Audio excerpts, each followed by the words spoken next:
And he was like, yo, don't come. I'm already here. You're not going to like it. It's terrible.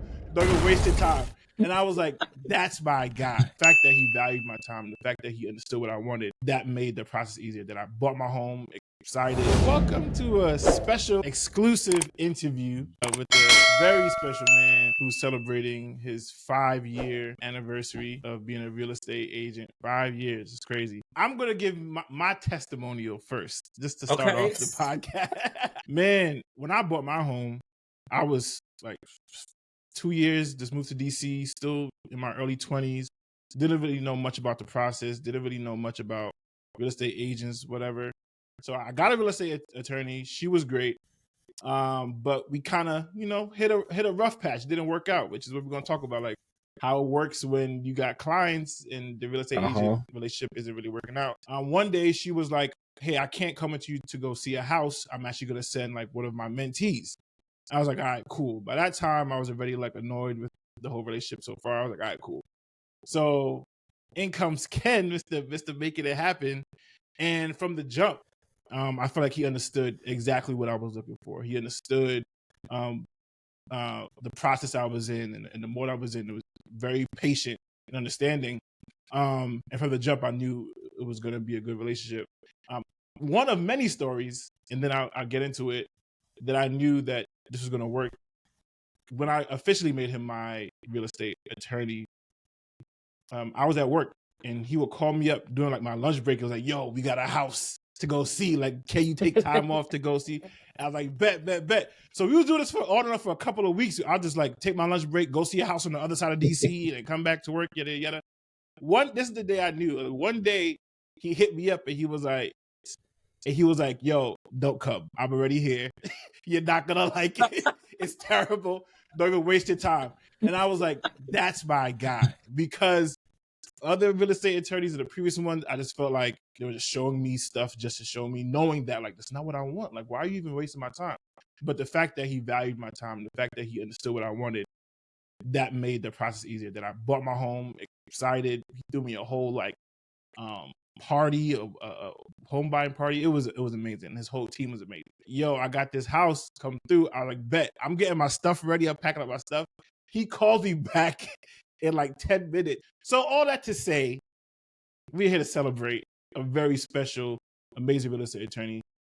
Please welcome Mr. Ken Macon, Mr. Making It Happen, to the exclusive interview. Welcome. Listen. So I love praises. I like to get my flowers while I'm here. Yes. But before the people start tearing us up in the comments, before the people start putting all this information, I will say I'm a real estate associate broker. I heard you say a real estate attorney, and I don't want the people to confuse it. Yeah, I don't want the people to tear me or you up in the comments. Yeah, no, that's real. So, that's real. I real estate attorneys. They do exist. Yes. I haven't taken anybody's bar. I don't have a attorney's like. So just to clarify, I'm not claiming to be an attorney. I am a real estate agent in Delaware and Virginia. I am a real estate associate broker, which you'll be the first persons to know because I haven't even put it out to the world yet. But now exclusive. I also have my broker's license in Maryland. So I'm associate broker in Maryland as well as DC. Okay. Just so people understand a difference. Yeah. What's the difference? Yeah, I was about to ask that. Yeah. So it's kind of like agent, associate broker. So as a lot of people may not know, real estate agents don't really sell real estate. We are just representatives for the broker. So I think when we were working together, I know for a fact I was working with Keller Williams. Yes. So that is considered a brokerage, and there is a broker that is in charge of that. So the agents that most people deal with on a regular day basis are just real estate agents. Some brokers actually get out in the field and do work, but a lot of times they don't. So when you start out and when you get your first license, you are a real estate agent. So the difference between like a real estate agent and a realtor, which is another thing a lot of people don't know, is really just an association. Yeah. If you're associated with the National Association of Realtors, that's what makes you a realtor. But a realtor and a real estate agent can be one and the same, just one may not be associated with the National Association of Realtors. So that name, you can't legally use unless you're associated with them. So you could be a real estate agent and not a realtor. Yes, Because you're not with the it's literally association. just an association. Yeah. Got you. So that's the biggest difference between a real estate agent and a real estate salesperson and a realtor. Using the word realtor means you're associated with the National Association of Realtors. Okay. But a broker is someone that is the one that actually does the sales. When you do your contracts, it was a minute ago, so you probably don't remember, but your contract would have been, your representation document would have actually been signed in the name of Keller Williams, and there were representatives there. So for example, if I were to pass on, something negative would have happened to me, if I would have moved on, it would not have affected your contract at all, because you were actually under the broker. So when you get your associate's broker's license, it literally just means that if I wanted to start my own brokerage, I could at this point. So if I were to leave when I first met you, I could not have taken you with me unless I went to another brokerage. I couldn't sell real estate by myself. Got you. So it's really a big accomplishment to become a broker, because at that point in time, it's literally like nobody can stop you. You can kind of go out and do your own thing. I can literally sell. The difference between associate broker and broker is that the actual broker has started their brokerage. They are licensed as the broker of a company and they have their own company. Associate broker means I'm able to do it, I just haven't done it yet. And so the reason I haven't started my own brokerage, making it happen brokerage, any of those things, I'll just be honest in saying that my company, Sampson Properties, is a good brokerage. I don't really have a need to start my own brokerage right now. And as you, I hope, can testify too, my clients come to me for me. They don't really come to me for the name of the brokerage. So Keller Williams was nice. It was a great company for me to start with. Sampson Properties is also a great brokerage for me to work with. But I branded making it happen so well that a lot of my clients don't think, know, or even care about what brokerage I'm associated with. They literally come to me for me. So that's just a little insight into that. But the intro was amazing. I am so happy that you gave a little background on how we know each other. And hey, I'm just here to answer some questions and celebrate. Oh, absolutely. Yes, for sure. I'm glad you cleared it up. That's a very good distinction. So we're gonna work our way from the beginning and then work our way to now being an associate. Who was Ken before real estate? Like who were you before you were doing all this?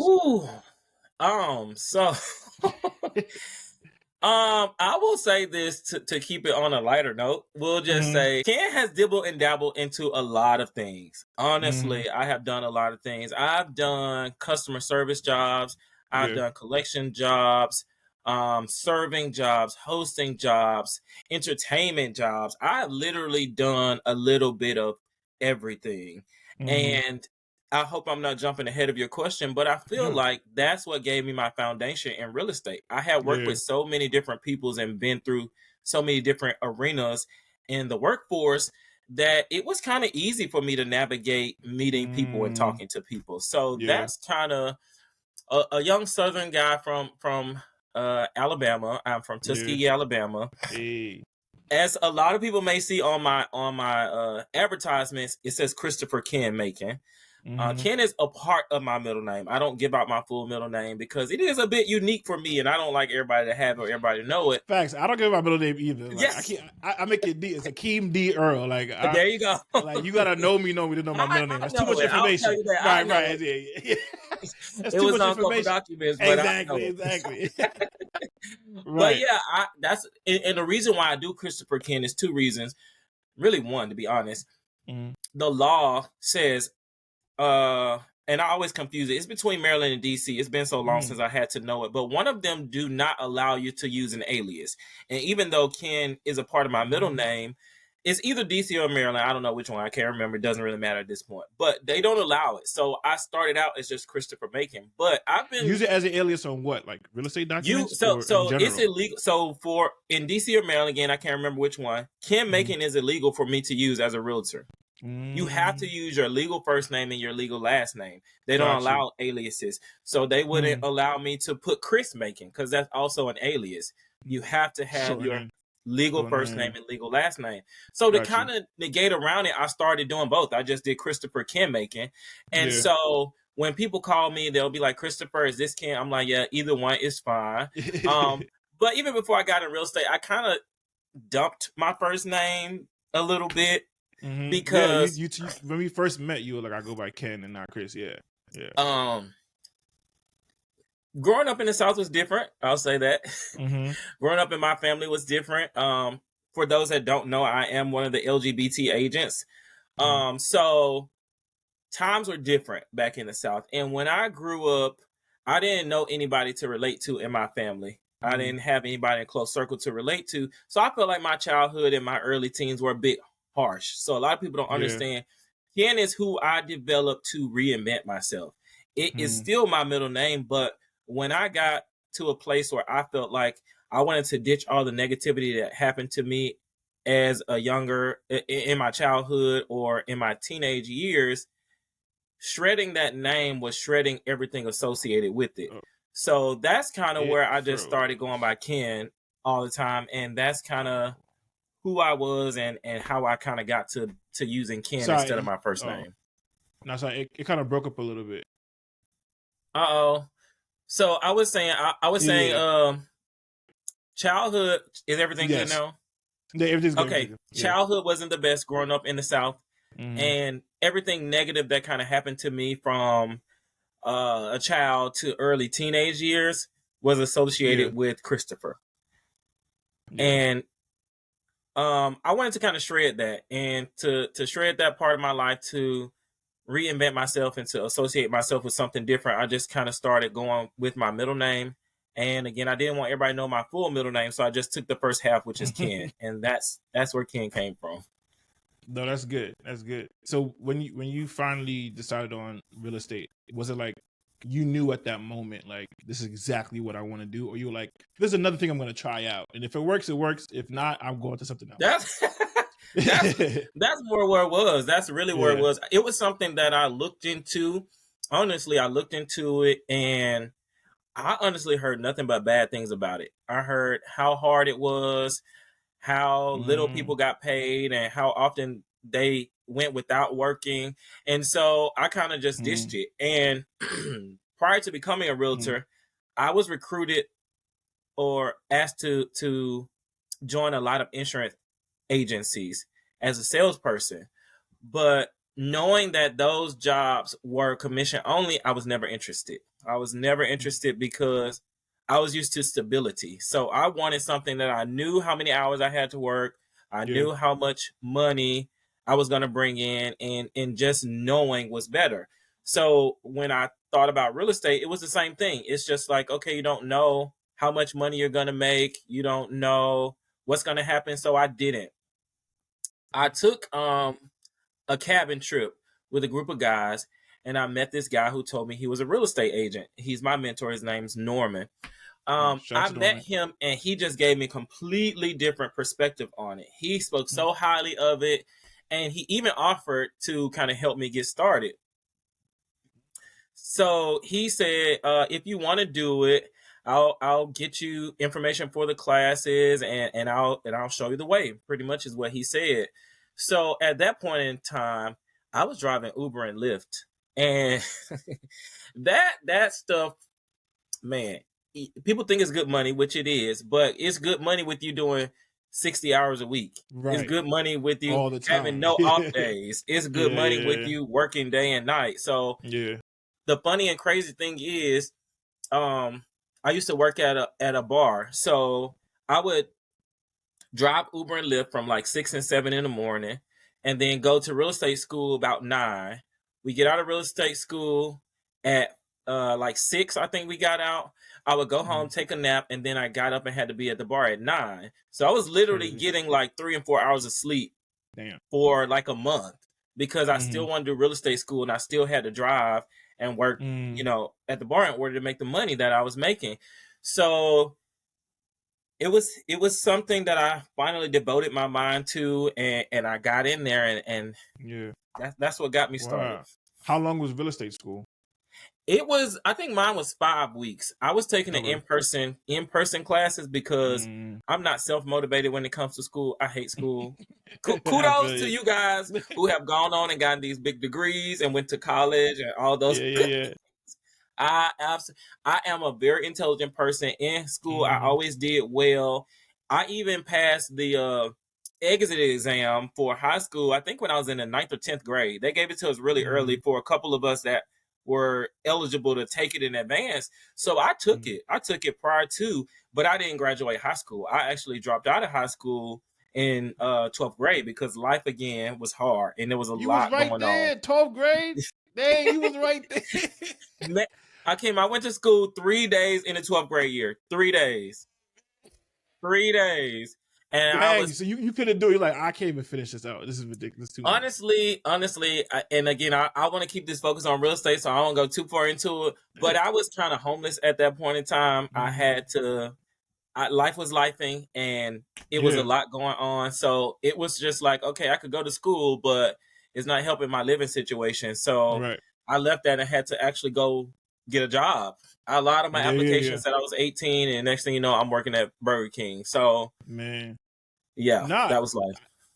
And I feel like this stuff is relevant because it's the process that it took you to get here to be successful in your position now. So people who are going to listen to this are going to see themselves in the position that you were in the 12th grade and where you were in after you graduated and trying to figure out life.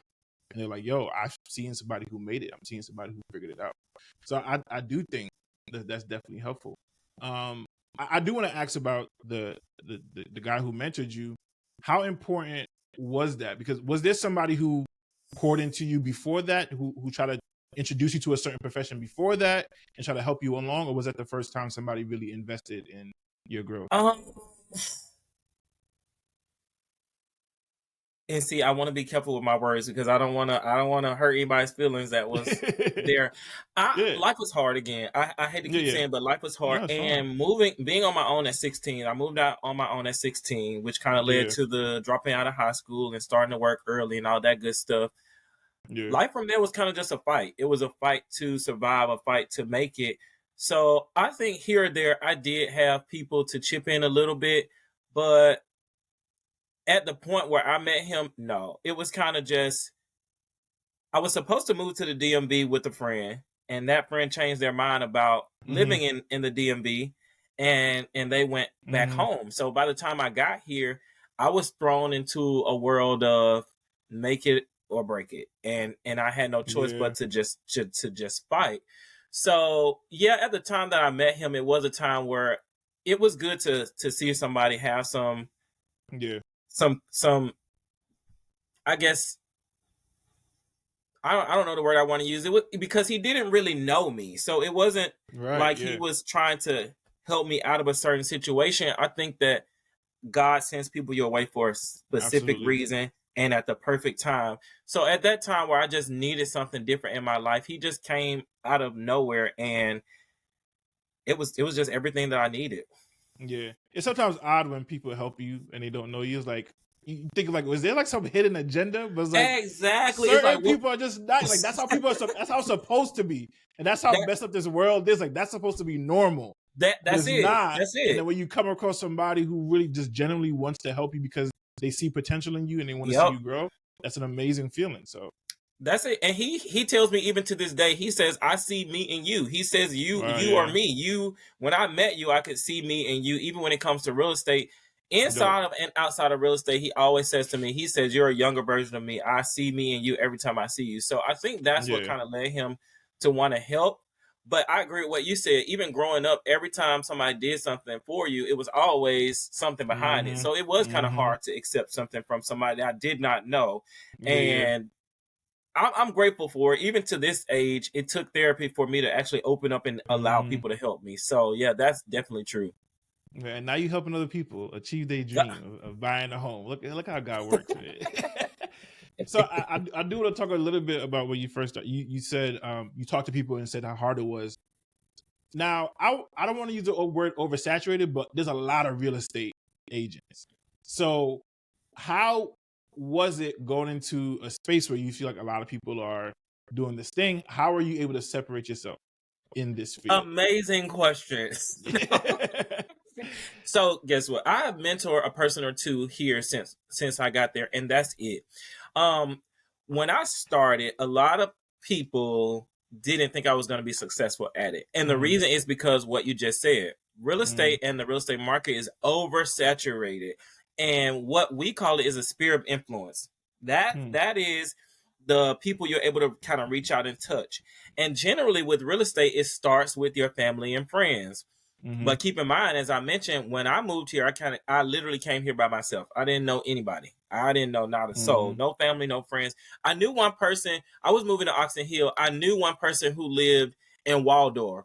So it was someone that I used to be a coworker with.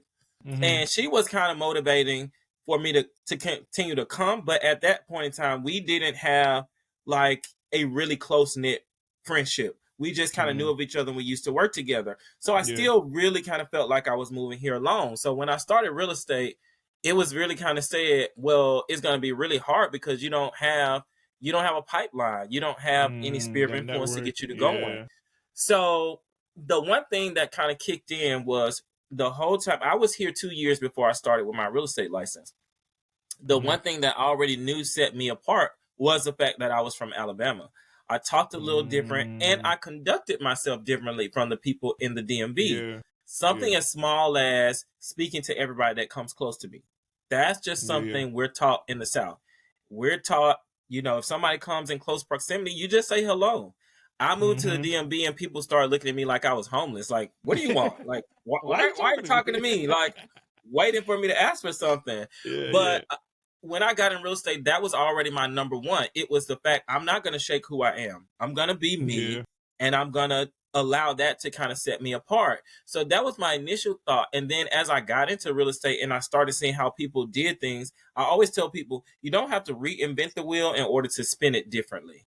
And what I mean by that is I saw what other people were doing, but it was just like, how can I do what they're doing, but do it differently? So it started with small things like, all realtors give out business cards. It is the thing to do. It's the thing to do. So I'm like, okay, how can I do this differently? So I decided to do pins instead. So I got some real estate pins made, and they have my information on it. But my thought process behind it was, a pin is something people keep, especially women. They keep it just to have it. So, are you still with me, Akeem? It looks like I lost service. Oh yeah, we still okay. You're still good. I got this pin because I feel like people keep pins, especially women. They keep them just to have them. So it's like if you go looking for a business card, you may have thrown it away. But if you go looking for a pin, you may think, oh, yeah, I put it in the bottom of my purse, or I put it in my suit jacket, or I put it in the glove box. It's places that you could think to go back to find those. I did small things like when I would go to McDonald's, if I'm working, I was still working Uber and Lyft. So when I would go get food, I would leave pins there. If I went to the bank, I would leave a pin there to sign. If I was in the drive-thru, I would pay for the person's meal behind me and tell them, okay, well, when you tell them this meal is paid for, here you go. Give them this pin. Let them know that this is the person that paid for it. So it was small things like that I feel like in my first month of real estate, I gave out 1,000 business cards. That's when I realized, okay, this is not working. I got to do something different. So when I started putting the pins out and doing different things like keychains, that's when people started to notice. I still got my keychain. I got a whole bunch of keychains. I love my keychain. That's it. I started to do things like that. And then I started to think to myself, especially when my clients like go to closing and stuff like that, my mindset was, what can I do that will have them to think about me every time this happens? So it started with housewarming parties. It's just like, it's an opportunity for me to say, most people who buy their first house, they're always going to remember their housewarming. That's a very monumental thing. For sure. It's the first time you open up your home to family and friends and you want to be celebrated. So when you're thinking about being celebrated in that moment, why not think about your agent? That's an amazing time. That's true. And I didn't even know agents did that. When you said that, I'm like, housewarming, like, what are you talking about? That's never something I even heard of. So when you tell me, nah, he's serious about his though. Like, that's crazy. Absolutely. It was fun too. It was great. It was great. It was a great time. I met the family, and then that's the thing. being my age, being your age, I feel like Mhm. we're at the beginning of our careers. We're kind of at the beginning of our adult lives. True. So I've always been a man to believe that it's quality over quantity. Yeah. So what I mean by that is, if I really touch you, if I really made you believe that I'm a great person, the next time you buy a house, it's going to be me. The next time you buy a Yeah. house, it's going to be me. The next time you buy a house, it's going to be me. Yeah. So for me, I will go ahead and put it on a record and say, I've never done door knocking.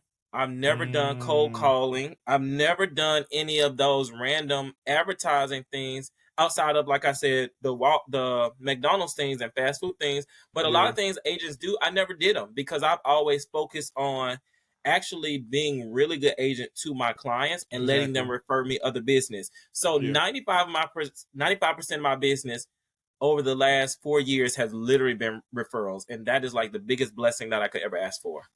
Absolutely. It's about the work. It's about the product. Like, I referred you to my friend in Virginia who you helped close on their house too, because she hit me up and said, I need a really good real estate agent who's going to help me get a house. I'm like, I know exactly who can get that done for you.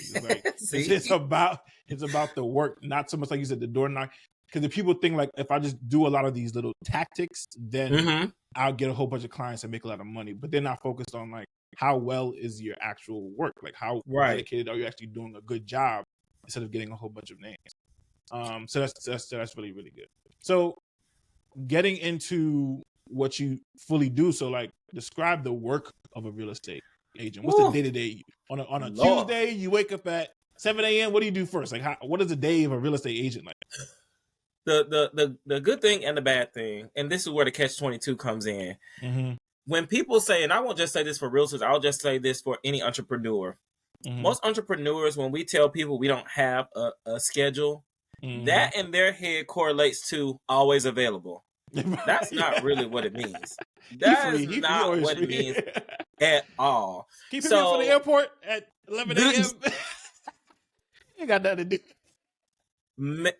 I'm not gonna lie, this is the truth. I have had clients call me at 1 o'clock, 2 o'clock in the morning. I have clients call me at 5 o'clock, 6 o'clock in the morning. Man. It's real. So honestly, Akeem, I'm gonna keep dropping this little bomb in there because it's really important to me. It took therapy for me to hone in on how to be a realtor as well as to be a person. Because initially I didn't have a separation. So every time my phone rang, I would answer. Every text message, I was on it. I was always available, and it really, really just became super stressful because I never really had time for me. And I had to learn to be good at what I do, and this is what my therapist taught me. In order to be good at what you do, you have to be good to yourself first. So I kind of had to pull back, and to answer your question, Sundays and Mondays are supposed to be my off days. And generally, I will try to keep it that way. Sunday, because I am a man of God, so I do believe we're not really supposed to be doing much work on Sundays. That's just my belief. I've always been taught that growing up, and I kind of believe it. That's a day of reverence. That's a day of rest. So Sunday is always it. And then Monday, only because I used to work for a friend who was an entrepreneur, and he owned a couple of different shops. He was a hairstylist and a makeup artist, and he was off on Sundays and Mondays. At one point in time, I worked for him, and that became kind of cool. It worked out. It was like you still have a 2-day weekend. It's just both days are not on the weekend. So when I started doing real estate, or when I finally decided to make a real schedule, I was like, okay, Sundays and Mondays work. And we all know Mondays are the hustle and bustle days. That's the days that everybody goes crazy. So I'm like, all right, let me take that day out. Right. So you don't have to buy into like that stressful environment. Let all the craziness kick in. And then by the time everybody has sorted that out by Monday evening, Tuesday morning, I'm ready to go back in. So Sundays and Mondays, I try to be off. And I have a schedule of 10 to 6. Only because, again, with that, a lot of people have 9-to-5 jobs. 10 to 7. So I do 10 to 7 because for the people that have 9-to-5s, if I did 9 to 5 with them, every time they get off work, I'm off work. Or if they're if they need me and I'm off, it doesn't really work. Knowing that I'm not a morning person, it's better for me to do those hours so I can get up, get going, let people handle their lives, and then when they get off work, that's the time we can still go out, look at properties, have communications, and be available. So I do that 10 to 7. And then schedule wise, honestly, Akeem, most days I can't tell you if it's Sunday, Monday, Tuesday, Wednesday, Thursday, because it doesn't really matter to me. It doesn't matter. My life doesn't go by the days of the week. It goes by my calendar. So my calendar kind of tells me if I'm free today or if I'm not.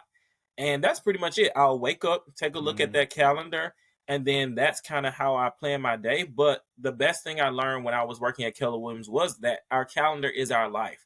So it could be the smallest thing as going to the grocery store. Sometimes I literally have to put going to the grocery store on my calendar because if I don't, I'll agree to something else. And then it's just everything is running together. So I even had to condition my friends to understand when I say, let me look at my calendar, it's not me trying to be bougie. It's not me trying to sound like, I'm better than. If you want me to give you an honest answer, I need to look at my calendar. So that's life. Wake up, take a look at the calendar, and then kind of figure out what it is to do from there. No, that's really good, because if you don't do that, you end up, like you said, spiraling out of control. And I like the fact that it's a trial and error process. So for people who are thinking about becoming a real estate agent, you have to figure out what the process is for you. You have to figure out your own schedule and what system works for you. And then you didn't know that. You didn't know the system you have now. You didn't just figure it out day one at Keller Williams. It's a trial and error. Let me try this. Let me try that. Let me try to cut off at this time. And then I truly believe in systems. Whatever arena you're in, you're gonna need a system. You're gonna need, this is where I put my books. This is where, like down to where I keep my pens, where I schedule this. What scheduling system do I use? Do I use Google Calendar? Do I use my phone? All those things matter. So when I need something, this is where I go to. When I need to call somebody, this is where I go to. So I think absolutely systems is what I was getting from you, like the theme of so that's really, really cool. So you also mentioned it's because clients calling you. Yeah. No, go ahead. You wanna be prepared for whatever is going on. So if a client calls me or an agent calls me or whoever's calling me, if I can't answer those questions, if I can't kind of locate what I need to locate, especially in the field of having a job where negotiations matter. If I'm your agent and another agent calls me and I'm flustered, I'm unorganized, it's likely they're going to try to pull something over. It's likely they're going to assume that I can't handle something, and that's how you could lose something for your client. You could lose a negotiation. You could lose money. You could lose time. All those things. The number one thing at the top of a real estate contract, it says time is of the essence. That's because the dates in those contracts are solidified. It's not I thought this. It's not I thought that. Time is of the essence. So to be a realtor, you have to 100% be able to handle your time management. Yeah, no, absolutely. And I do love, just a quick aside, one thing I did appreciate about you doing our process was that when I asked you a question and you didn't know the answer, you didn't make something up. You were like, I'm going to go figure that out and I'll call you back. I think that's so important for people to understand. Like, just don't tell your client something off the top of their head because you feel like I need to have an answer right away. And I appreciated that so much more because I know you're going to take the time to figure it out. You're not telling me some made up thing. You were like, I don't know. I'm going to figure it out and call you back. Bet. That's fine with me. How important was that something you had to figure out, or was that something that you always knew? Like, I'm not about to tell you something that I don't fully know. Two things. It came from my childhood. Again, being from the South, our parents are super big on being honest. Like being honest was major in my family. So that was one thing. And again, just working in different agencies and coming up in different arenas, customer service and all those different arenas, it just taught me that I'm still human at the end of the day. I'm not supposed to know every single thing there is. I've done support jobs and everything, like cable support, and they'll ask you, well, what's wrong with this and what's wrong with that? And the thing is, when you give an answer, and this is I'll say about lying too, we're always told once you tell a lie, you got to tell another lie to cover it up. And another lie, another lie. I don't have time to keep making up those lies. I just don't have time. It's too much work. I just like people to remember that we're all still people, even professionals. Professionals are still people. Celebrities are still people. The president of the U.S. and the kings and queens of nations, they're all still people. So none of us are perfect. And one thing I didn't tell you that I have, as we were talking about like changing stuff, now I have a little speech that I give to my clients when I meet them now. And the speech says to them, it says, I don't work for you. You don't work for me. We work together.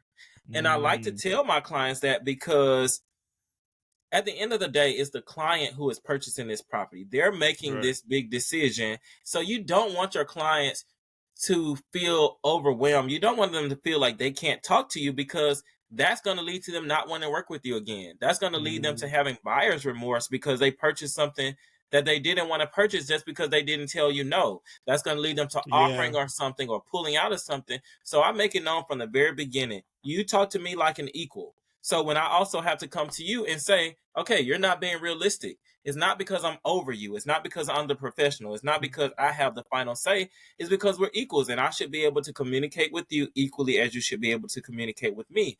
So that is something that I have adopted as I continue in real estate, and it works out magically. All my clients seem to just talk to me as another person, and it just works out really well for me.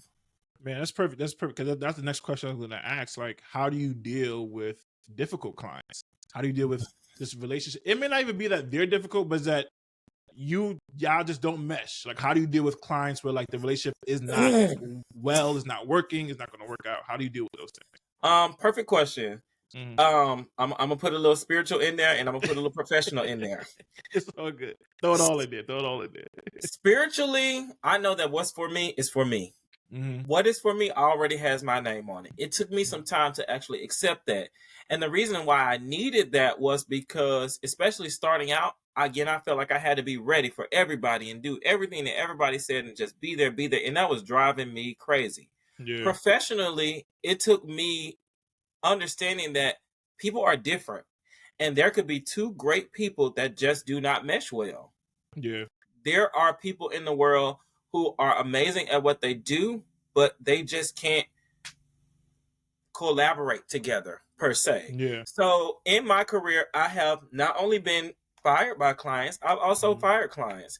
So when I reach a point where I realize we're not working together, I have to mentally and spiritually tell myself, there's nothing wrong with either of us. We just may not be meant to do this process together. And so just being able to be honest with myself and be honest with them, I feel like I'm doing them justice by saying, I'm not the agent for you. Or accepting when they tell me, okay, this may not work out. I've been fired twice.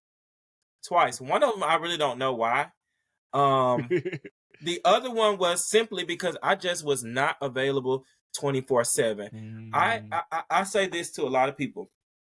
You got to get an agent that you trust, but you also want to understand, if your agent can answer every single phone call and every single text message every time you call, they have no business.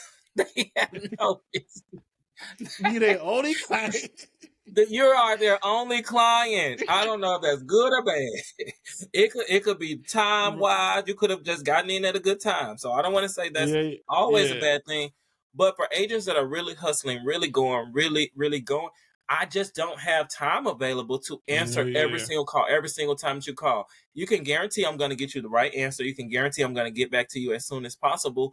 But even now, I have 6 active clients. There's no way in the world I can talk to each and every one of those clients every time they call me. Because nine times out of 10, they're all getting off work somewhere between 5 and 6 o'clock, and they got questions that they want to answer. They all got lunch breaks somewhere between 12 and 2, and they got questions they want to answer. So it's not going to be, and this is what I explain to my clients. When you have my time and attention, you have 100% of my time and attention. So if I don't answer your call, that means I'm giving that same 100% to someone else. Right. That's what you want. They had to respect your time, and you have to respect their time. And that's just how it goes. So, meeting people and realizing, okay, we may not work together. It's just life. It simply is just life. No, that's real. That's real. So a client comes to you and goes, I was like, yo, Ken, I got your number from somebody. I'm trying to buy a house. I have no clue what I'm doing. Give me like the 45-second spiel of like, what do you walk them through? Like, what's the first thing you tell them when somebody has no clue what they're doing when buying a house? First thing I'm going to tell them is something that I learned from jobs. it's better to train somebody that has no training than to retrain somebody who feels like they know everything. So I actually love first-time home buyers. I absolutely love it and I adore it because those people are more open to following, hearing, and understanding what it is that you're trying to tell them. So the first thing I'm gonna tell them is amazing. I'm a first-time home buyer guru. I love to work first-time home buyers through the process. 2 reasons. Because number one, going back to my history, I'm homeless. So I always get that mindset when somebody tells me this is my first time buying a home. It goes to, oh my God, you've never had a home. It'll be amazing for me to help you do this. So that is kind of the spiel that I give them. I follow up with the spiel that when we go through this process, I don't work for you. You don't work for me. We work together. So you need to be 100% capable of speaking to me about anything that you have going on. The third thing I tell my clients is you have to trust me. This process will not work if you don't trust me. I don't. This is a catch-22. I love clients to ask questions that are prevalent to what we're doing. I don't like clients to question something that I have given them as a professional. So what I mean by that is if I have a client and they want to make an offer on a property and I tell them this is the amount that you should offer, knowing that I'm the professional, I don't like when that's all when it's good for me to ask why, but once I give you the explanation, it leads to trust issues when you keep asking me over and over or you don't believe the information I gave you. I am a client that I feel like more than one of my clients will tell you, I am so not in this to make you pay the highest dollar sign because I wholeheartedly believe all my clients are coming back. I treat my clients amazingly. So I don't need to worry about the high dollar sign because I'm worried about the repeat sale. Exactly. So when I break it down to you that this is what we need to do, I'm expecting that we've built enough trust and we've built enough communication that you trust when I'm telling you. So those are kind of things that I throw out there that I'm happy that you came to me as a first-time home buyer. We're equals in this process, and I need you to trust me. One of the other things, and this is major that I had to figure out in real estate, I give a really good speech to my clients and understanding that though there are a lot of people involved in this transaction that work together, each of those people are individuals. So what I don't like my clients to do is to assume that I'm a lender. I'm not. I can help you with a lot of information.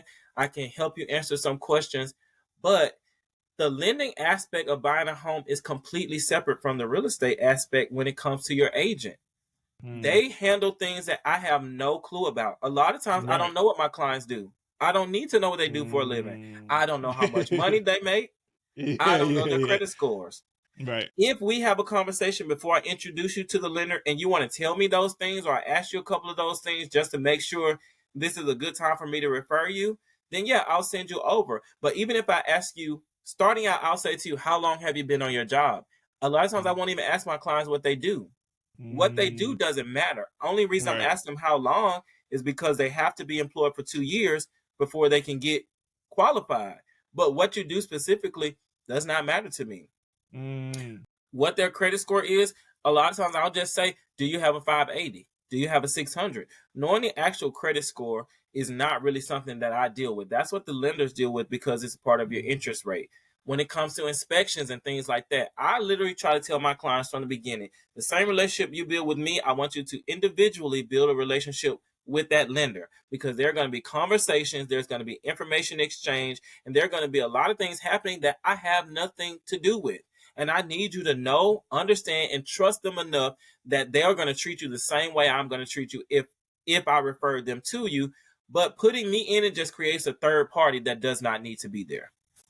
Got you. So I'm glad you made that distinction because I feel like a lot of people sometimes get it confused. Break down like what do you think people should do before even getting a real estate agent? Like, what's the first thing to do? Because some people say, "Oh, I get a pre-approved first, then get a realtor, or get a realtor, then get pre-approved." Like, what's the ABC? What's the better flow of things so that people understand? From me, and this is just my own personal opinion. I feel like getting the agent first is better. And the only reason I feel like that is because when you get the agent, if they're anything like me, we have our team. We already have a team that we work with. And having a team that works cohesively is the most important part of the transaction at all. That's like literally the best thing, because I've had clients to bring in lenders. I've never worked with this lender before. I don't know that they have your best interest. I don't know how they operate. Do they use text messages? Do they call? Do they do emails? Do they handle everything they need to handle, or are there parts that I need to step in and handle? Because there have been situations where I had to do that. So having your agent is good, number one, because again, we can introduce you to our team. The other reason, and I don't want to speak negatively towards any lenders. A lender is one entity. When you're trying to purchase a home, having one opinion is just not good. That's just my personal opinion. I have 3 lenders that are my preferred lenders. Every single new client that I get is referred to all 3 of them for 2 reasons. One is the one I just stated. Having one opinion is just like going to the doctor's office. If they tell you one thing about something, you got heart disease, that's too serious for you to just take one person's answer and run with it. Yeah, you gotta have some other options. The second thing is, I never want to be in position where my client says, I did this specific thing because you told me to. I've had that happen to me before, and I hated it. And it was blamed true. you for everything. Like, it was your fault. This is why. because I referred them, then I was guilty by association and guilty for everything that happened. So now that I've referred 3 people to you, now the one that you choose to work with falls back on you. So now it's just, okay, I did refer these people, but this is the one that you chose. So starting with the agent is just better, because I'm going to introduce you to 3 people instead of 1. Like, I got a client now, and this is actual friend. He came to me with a pre-approval from his bank. And I told him, that's good. But what are you comparing it to? How do you know that that's a good amount? How do you know that's a good interest rate? You don't know because you don't have anything else to compare it to. So I started putting him out to my lenders. We'll take those numbers and we'll match them. We'll figure out what works best. When he decides from there which lender is best to go with is now a decision that he made. But coming to me first allow him to go to other people that I know for sure are going to have his best interest at heart. When it's time to do an inspection, I already have an inspector that I've worked with for the full 5 years that I've been in the business. So I know for a fact this inspector is not going to jack up your price. They're not going to do the work. They're not going to do anything outside of what I would do for you myself as your agent. So I wholeheartedly feel like going to your agent first is best, because once the team is cohesive, you can expect your deal to run smoothly. That's really good. I'm glad you mentioned team, because I thought that was great when I worked with you, that you had connections. Like, you were like, you're gonna need this, right? You're gonna need this. You're gonna need an underwriter. You're gonna need a real estate attorney, title agent, all that stuff. You were like, I know this one. Call this one. So that was helpful to know that you had some options, because again, for a first time home buyer, you don't know what you don't know. So if a realtor tells you, you're gonna need underwriter, you're gonna need this person, and you're like, well, go to Google. Like, exactly. So the fact that, would you say, if somebody's looking for a realtor, would you say that if they don't have a team, that's a red flag? Or you said you rather get somebody that has a team rather than someone who 100%. And I don't want to speak negatively of any other agents, but the question would be, from me, if I was speaking to another agent that did not have a team, my question would be, why? If you've done deals and you've worked with lenders, you work with inspectors, you work with title company, how have you not built the connection that you want to continue? That would be a big red flag to me, to say you work with all these people, but you don't want to continue working with any of them. Yeah, that's probably what went wrong. Like, tell me what that happened. Would not. That would not look well to me at all. So yeah, I would definitely say, because it's, again, what you just said. If I'm going to refer somebody to you, wouldn't you want me to know something about the person I'm referring to you? Exactly. So if you're like, okay, it's time for to do the inspection, I'm like, okay, let me go Google it. It's like, huh? Yeah. You gonna send me to a random person for this big decision I'm making in my life? No, not good at all. If an agent doesn't have a team, they're either brand new or something's wrong. Yeah, no, that's real. And to give you even more flowers, the title attorney, I'm not good with these titles. The title attorney. No, she's a title attorney. So their title agencies and title attorney. She's actually both. Yeah. Karen. Yes, Karen. Shout out to Karen. She's dope. You're right that, like, it's important for you to have good relationships with these people, and for them to actually, and you vouch for them, and they're actually as good as they say they are. And she was.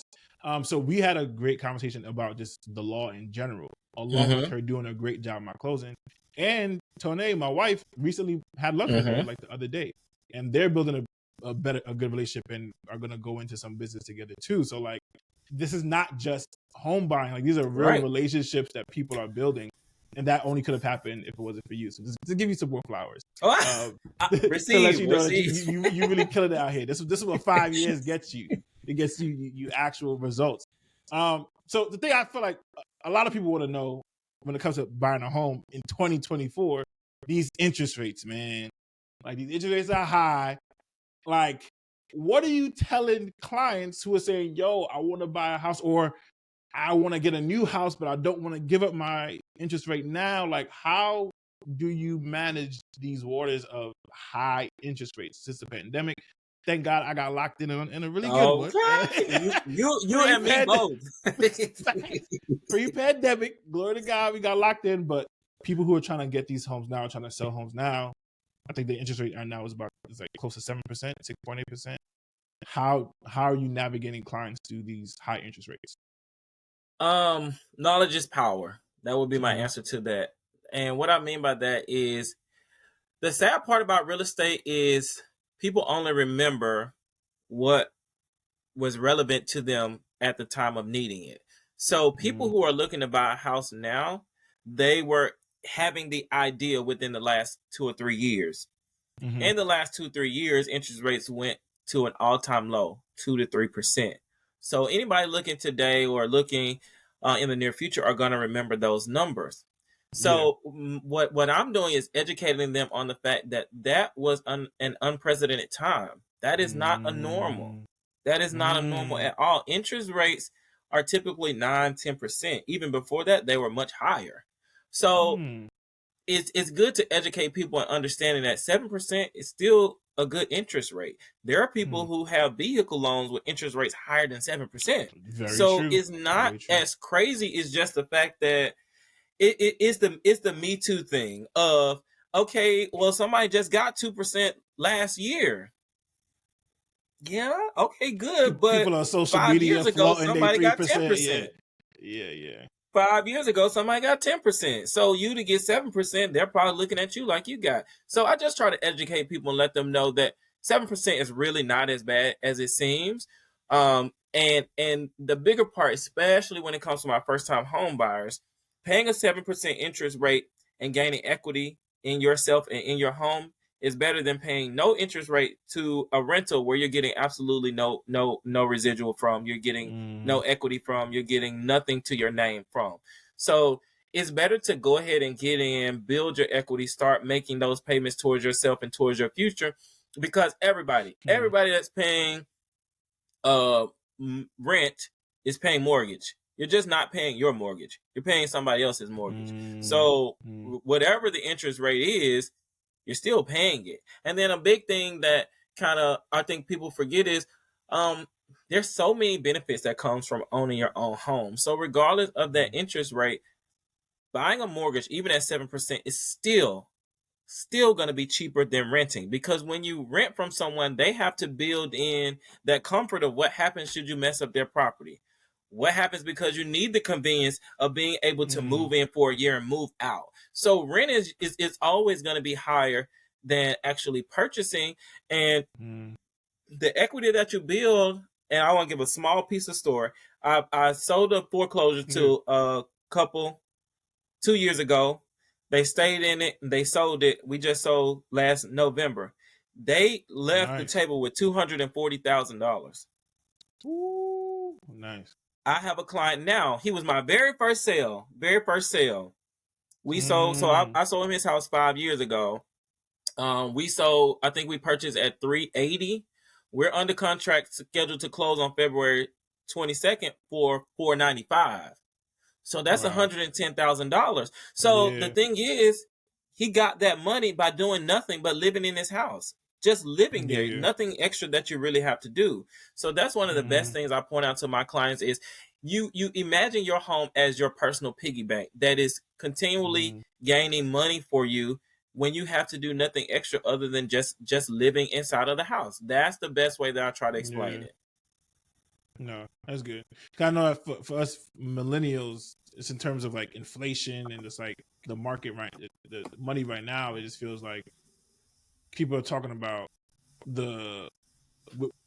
I read somewhere the other day. Somebody was like, "We making like twice as much as our parents, but still living paycheck to paycheck. Like it's really hard times out here for certain people who are looking for homes. Like, bro, I'm just trying to make it week to week, even though I'm making a certain amount of money. Like, being able to budget and figure out how do I even make enough to get a mortgage and also pay for like utilities, pay for water and gas and light, like factor all those things in, and then also factor in like stuff going wrong with the house. Like I gotta get a new heater.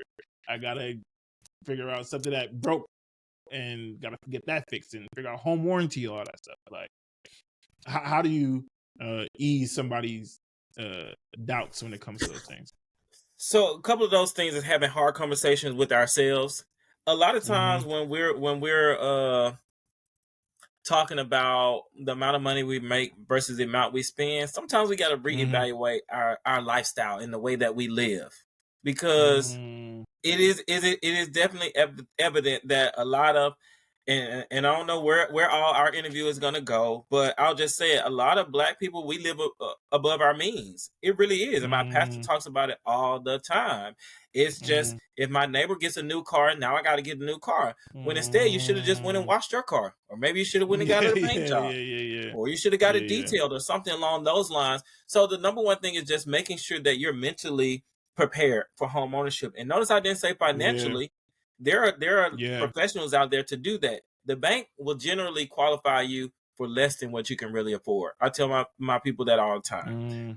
The bank is going to qualify you for less than what you really can afford if you really spent your money adequately. So with that being said, you just got to evaluate how you're spending your money. Maybe you can't go to Starbucks every day before work.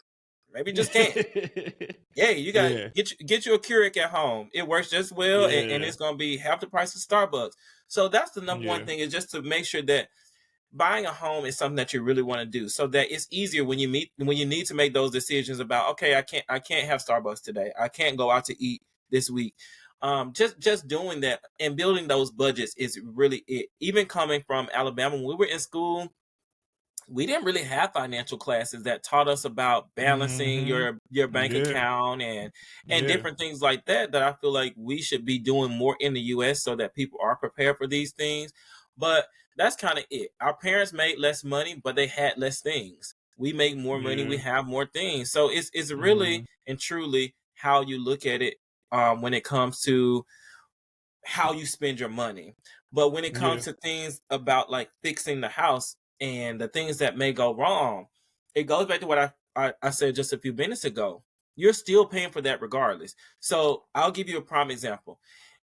A person may be renting a 1-bedroom house. We'll say a house. And they're paying, especially in the DMV, we'll say they're paying $1,500 for that 1-bedroom.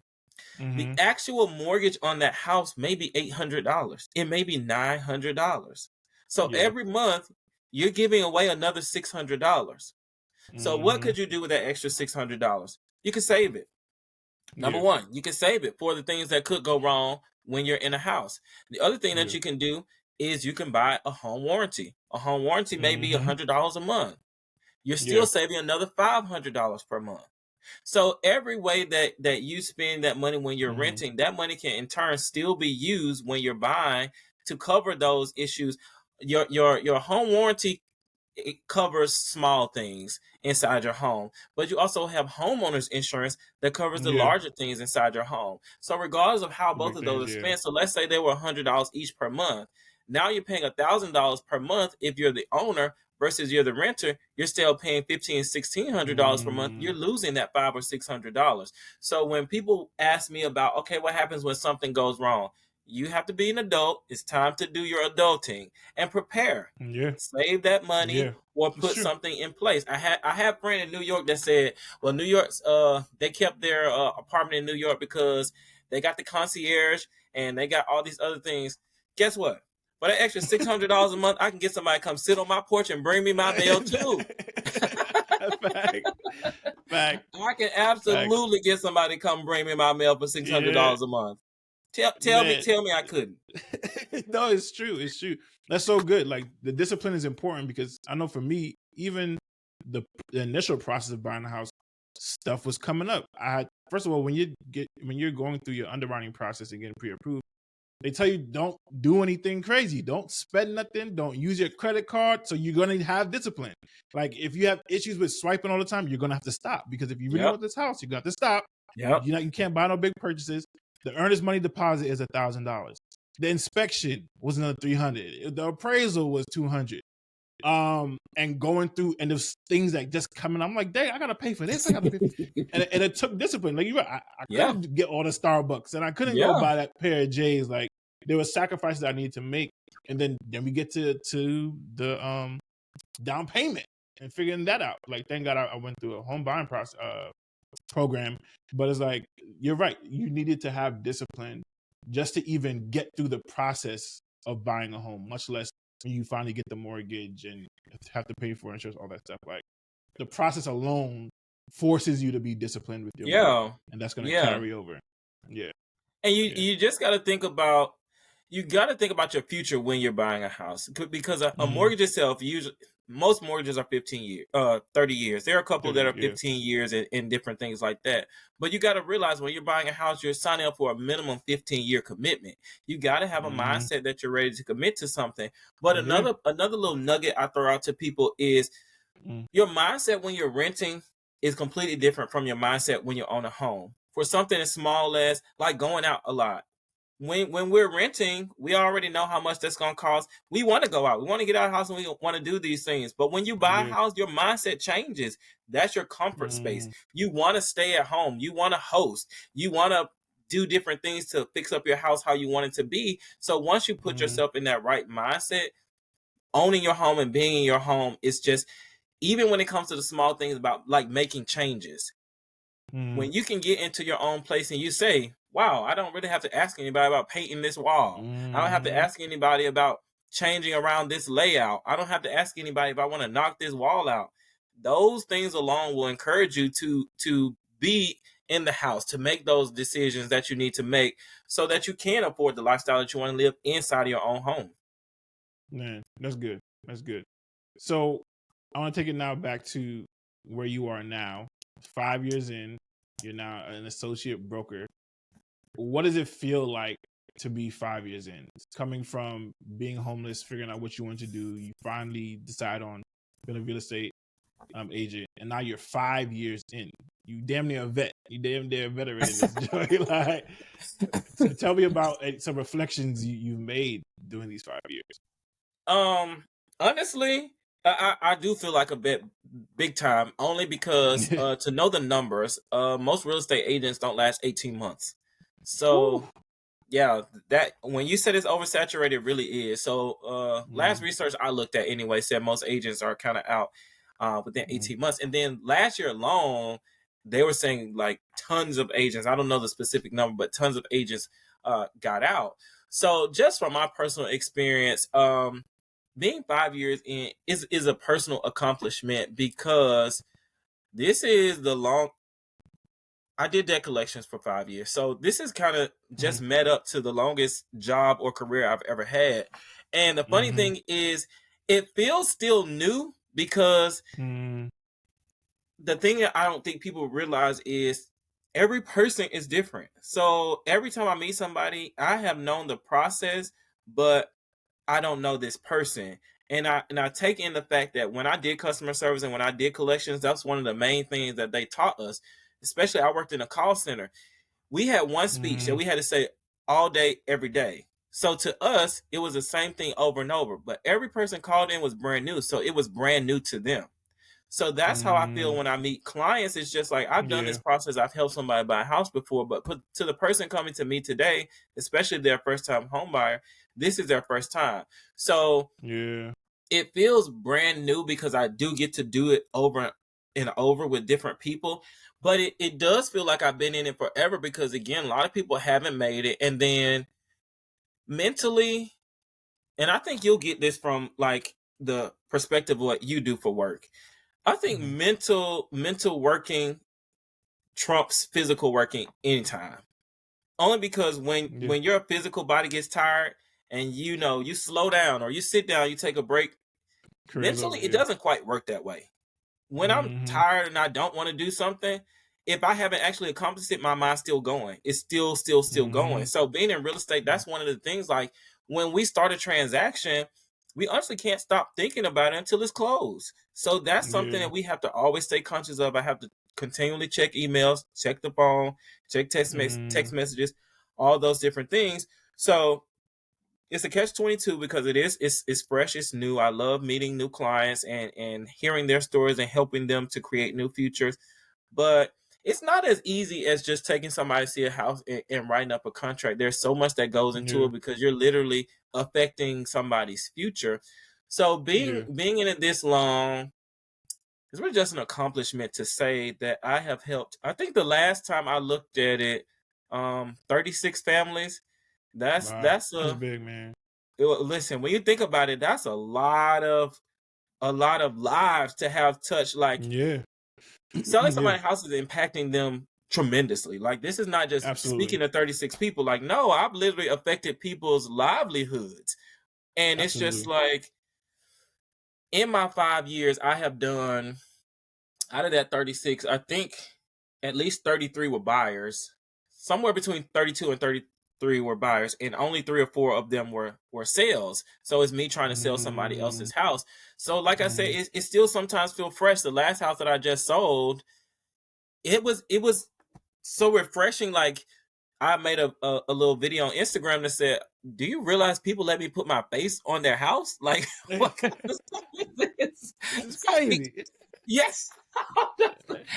I sold a house in what was this house? Was it in DC, somewhere in the closer DMV area? And I had a couple friends that went by the house and took pictures of the side, and it's just like, oh my God, like this is really me. Like my face is on here, and people actually. I'm extra. As Akeem, you know me as a person. I'm an extra person when it comes to what I do in life. I just like to live out loud. So I had a billboard before here in Baltimore, and it's just it's amazing. It's amazing to see. And when I realized my 5th year was coming up, it was kind of just like when you're doing life just goes, and sometimes you don't keep up with the time. So 5th year in, I am more knowledgeable than ever. The connections I've made are just amazing. Like again, I'll speak to you, Akeem.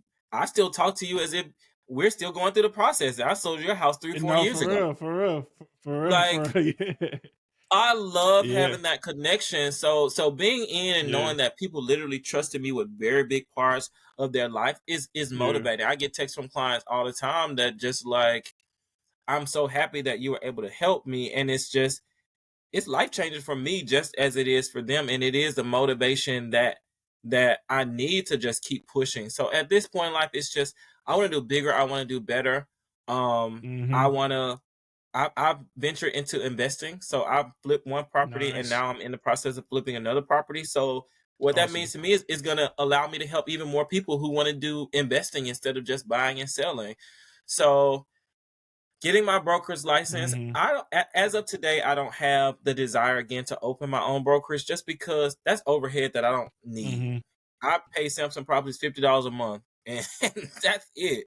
So, just for the fact that I've branded myself. When people know me, they know. People call me Mr. Making It Happen. People call me Ken. Little to nobody knows or even cares about the actual brokerage I work for, Samson Properties. So it's just not financially savvy for me to go and create bills that I don't really need right now. So I don't have a plan to kind of separate from Samson. And again, I don't want to belittle them at all. The company itself is amazing. Like they are very supportive of their agents.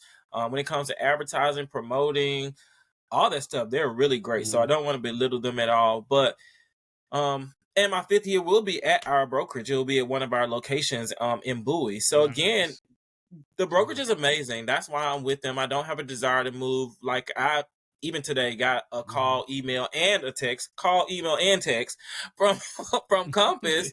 Like, okay, we see the work you're doing, but when something's going good and you have no reason to change it, there's no need to change it. So moving forward, I just plan to just help more people be better than I ever have been, just to continue to grow personally as well as professionally, so that I can continue to touch more people. By this time at the 10 year, I don't want it to be 36. I want it to be 100. So that's kind of where my goal is right now. That's amazing, man. Where was making it happen? What's the birth story of making it happen? Did a friend give you the idea, or did you come up with it? Like... No. It literally it was myself, my friend Norman, another guy that I are friends with. His name is Theo, and and someone and another friend at the time. So it was about 4 of us. Right after I passed the real estate exam, we were at my house. We're kind of celebrating, and it was hitting me. It was like, okay, how are you going to brand yourself? How are you going to set yourself out there? So I was just thinking, okay, I need a logo. I need a name. I need a something. And I'm just like, Ken do it. So Ken do it. I'm like, okay. We started writing down different little things, and I'm just like, Macon is my last name, and I want to like make it happen.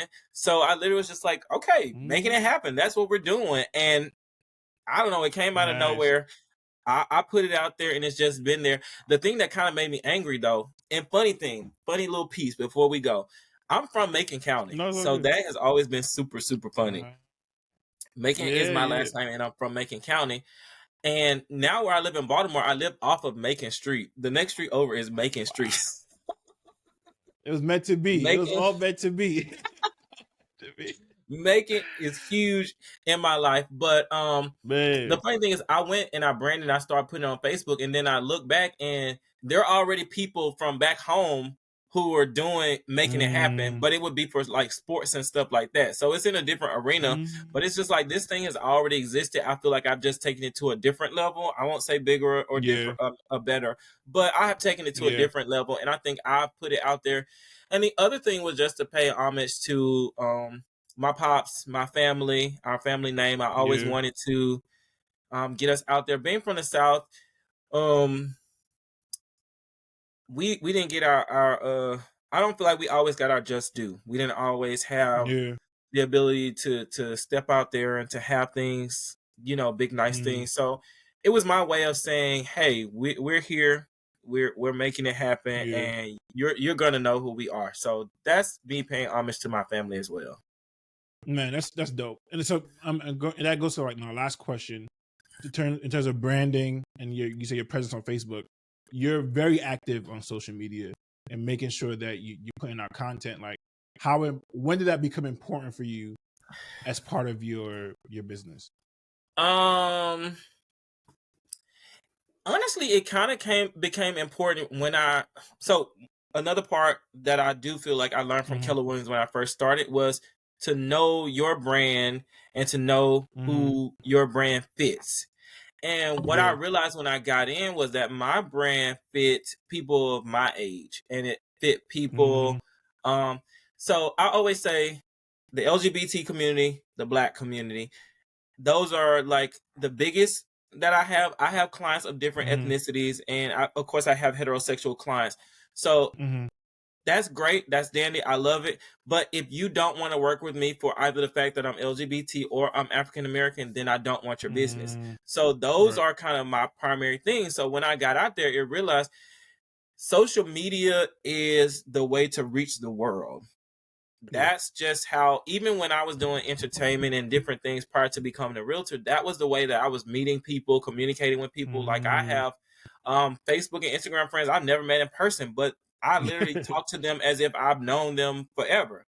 So that was kind of how I was just like, okay, this is my way to get myself out there. And again, being that I have moved here and I didn't really know anyone, what's the best way to get the support from back home, but also build new support where I am?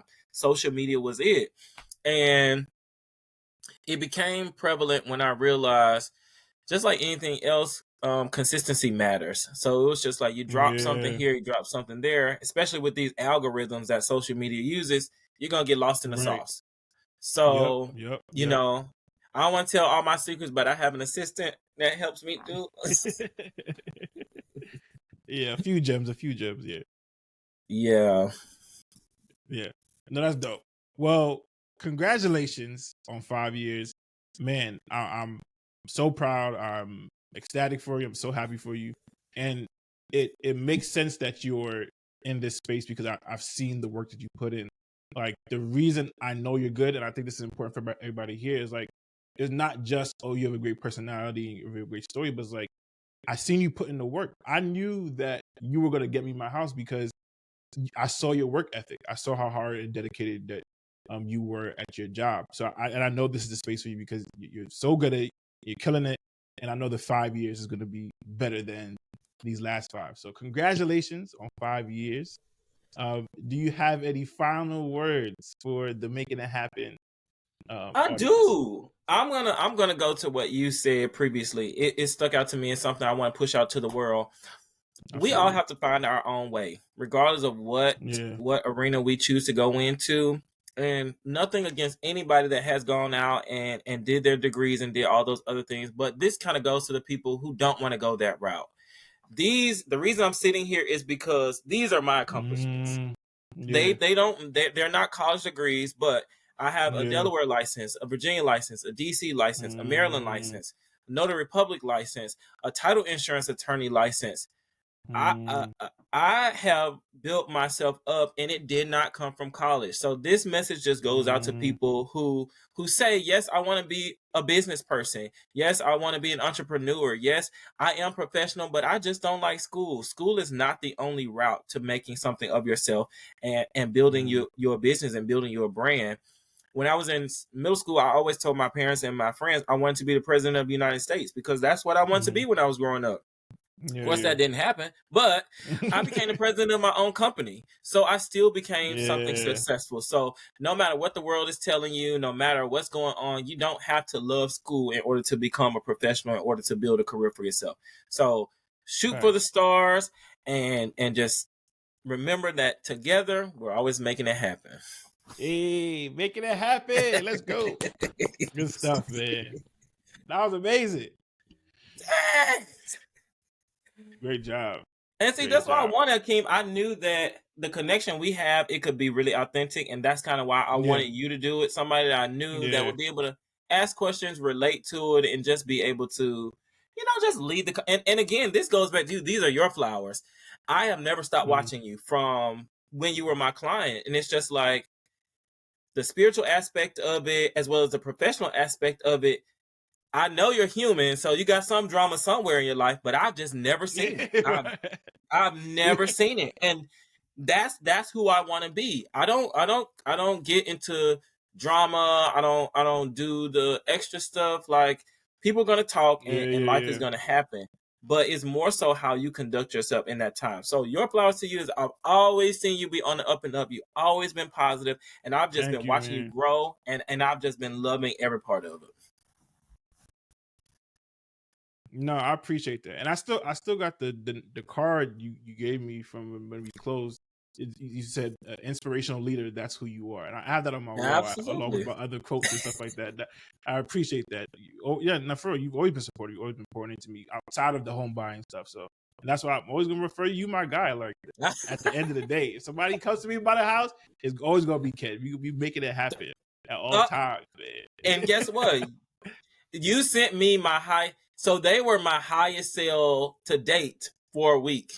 Then one more came along and outdid. But when you said,